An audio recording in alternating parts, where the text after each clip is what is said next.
লন্ডনে অনুষ্ঠিত হয়েছে বিয়ানীবাজার স্পোর্টিং ক্লাব ইউকের সোনালী অতিথি উপজেলা চ্যাম্পিয়ন্স কাপ উদযাপন ও সংগঠনের 10 বছর পূর্তি অনুষ্ঠান। গত রোববার ইস্ট লন্ডনের একটি হলে প্রায় 6 শতাধিক আমন্ত্রিত অতিথিদের উপস্থিতিতে এই অনুষ্ঠানটি পরিণত হয় এক মিলন মেলায়।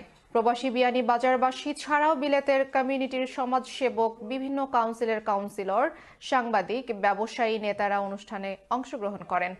অনুষ্ঠানে বিয়ানীবাজার স্পোর্টিং ক্লাবের সাবেক ও বর্তমান সদস্য সহ তাদের পরিবার পরিজন এই উৎসবে অংশগ্রহণ করেন। এ সময় অনুষ্ঠানে সংগঠনের সফলতার 10 বছর উদযাপন এবং সোনালী অতিথি উপজেলা চ্যাম্পিয়ন্স কাপের বিয়ানীবাজার উপজেলা দলকে সম্মাননা প্রদান করা হয়।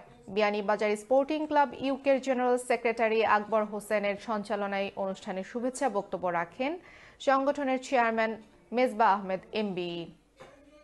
We're here at the Biyanibazar Sporting Club UK's 10th anniversary and the Upajala Championship celebration.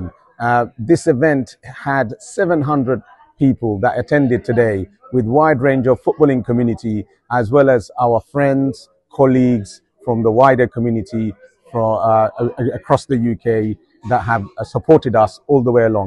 I'd like to say a big thank you to all my committee members, all the team, players, managers that were involved in this victory. And আজকের programme আছে more than 600 people attended.